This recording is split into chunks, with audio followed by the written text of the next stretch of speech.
Who makes a better leader, men or women? Let's talk about this.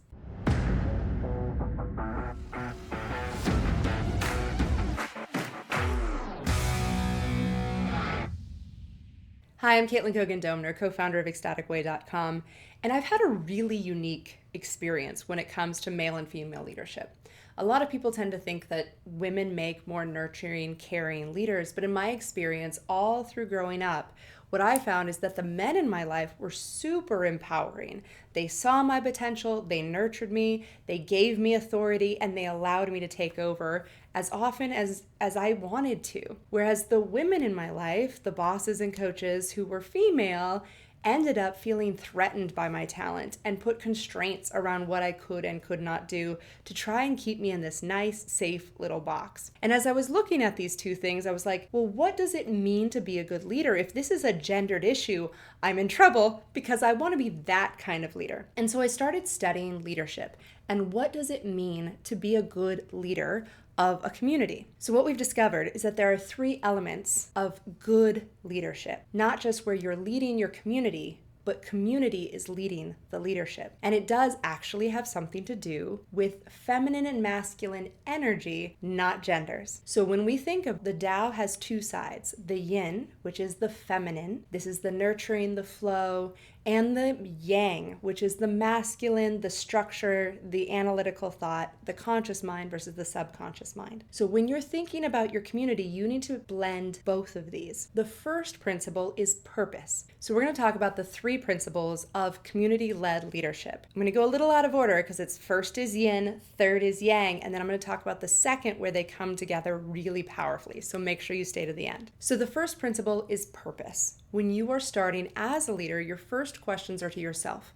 Why are you doing this? What is your vision, your values, your reason for stepping into leadership? And you also want to think on a community level. Why are you calling these people together? What is the purpose that you want to drive forward in the world by building this community? A lot of nonprofit organizations do this side really well. They are all about the purpose, but it tends to be so much yin energy that there's not enough push to actually get that message out into the world in a really powerful way. Which brings us to our third principle. So wherever you are, whatever community you're leading, you need to ask yourself, are your personal values aligned with the mission's values, right? The organization is either aligned or not aligned with what you want to accomplish in your life. So when I first started building my businesses, I did not have a very purpose-driven mission statement. It was just to make enough money to bring my husband home from work so that my kids could go to private school, so that we could travel the world. I had a lot of selfish reasons that I just needed money. And as a result,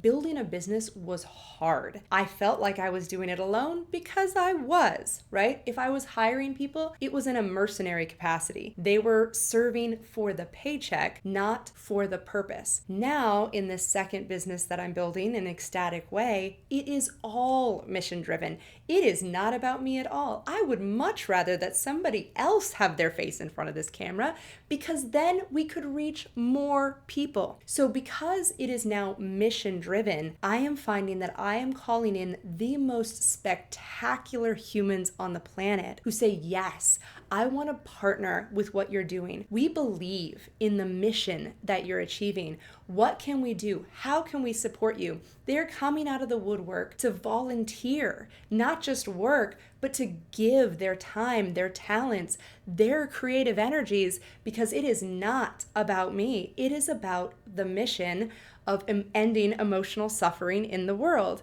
And so when you have something that is bigger than yourself, it is going to call together the people who resonate at that frequency, who are hearing that message and it speaks to their heart. They're like, you know what? I would rather put away this unfulfilling career that I'm doing and do something that feeds my soul. And you are going to attract incredible humans who will fight for you, who will have your back, who will drive the business forward even when you go on vacation, because it is not about you. Now, your purpose is your yin energy. And there are organizations, I think mostly of nonprofits, where it is so purpose-driven that it lacks the push energy that it needs from the yang energy. And that brings us into our third principle, which I'm going to talk about now, but they don't have enough push energy to get that message out into the world in a bigger way. Which brings us to the third principle, which is our yang energy, which is projects.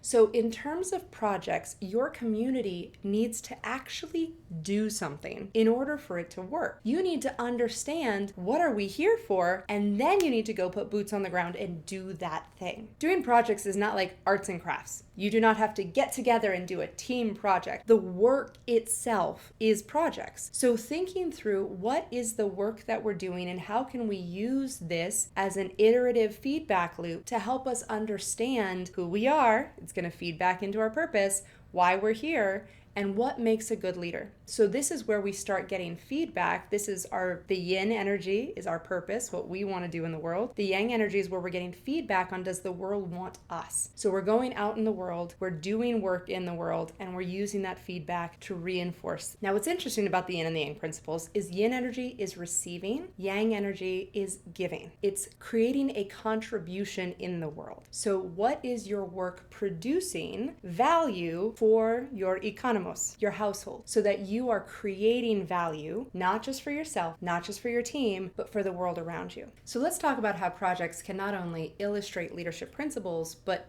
in your community, projects will bring leadership to the surface. My first job out of college was as a project manager for a credit union. And I did not realize that going and taking the executives out to lunch when you're a lowly project manager in the admin department is frowned upon in hierarchical structures. And my boss, bless her heart, said, you know what? You can't be doing that. We need you to stay and fit into the nice, comfortable parameters of what's acceptable within this organization. And I realized I was threatening her authority by going and having wonderful, delightful conversations with people several rungs above her on the ladder. Compare that to my high school job where I got hired to be on a catering company and my boss came across me while I was picking up trash and I was happy about it. And they saw that my attitude and my energy was magnetic, and I got a call 3 days later saying, great, you've been promoted into management. You are now in charge of the picnics. You are no longer picking up trash. So in one case, I had a leader who saw my leadership potential and was threatened by it and suppressed it. And in one, I had a boss who saw my leadership potential and they elevated it. So what kind of boss do you want to be? The projects that you create within your community are going to give you the information that you need so that you can elevate the leaders within your community.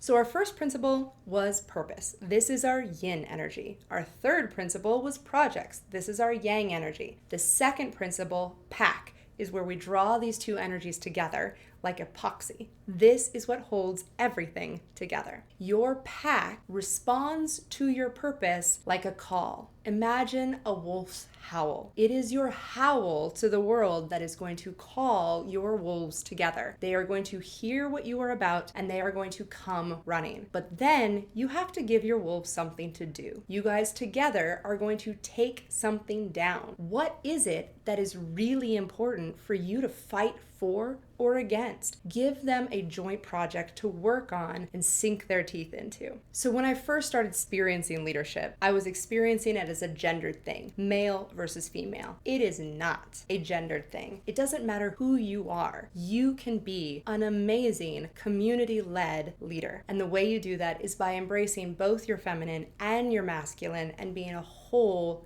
balanced human being. And if you want to go deeper, one of the things that I love about our community is that it is led by a male and a female. So come experience me and my business partner, Lucas Root, and I, as we talk about how to create your 8-figure community. And if you want more videos like this, be sure to hit subscribe.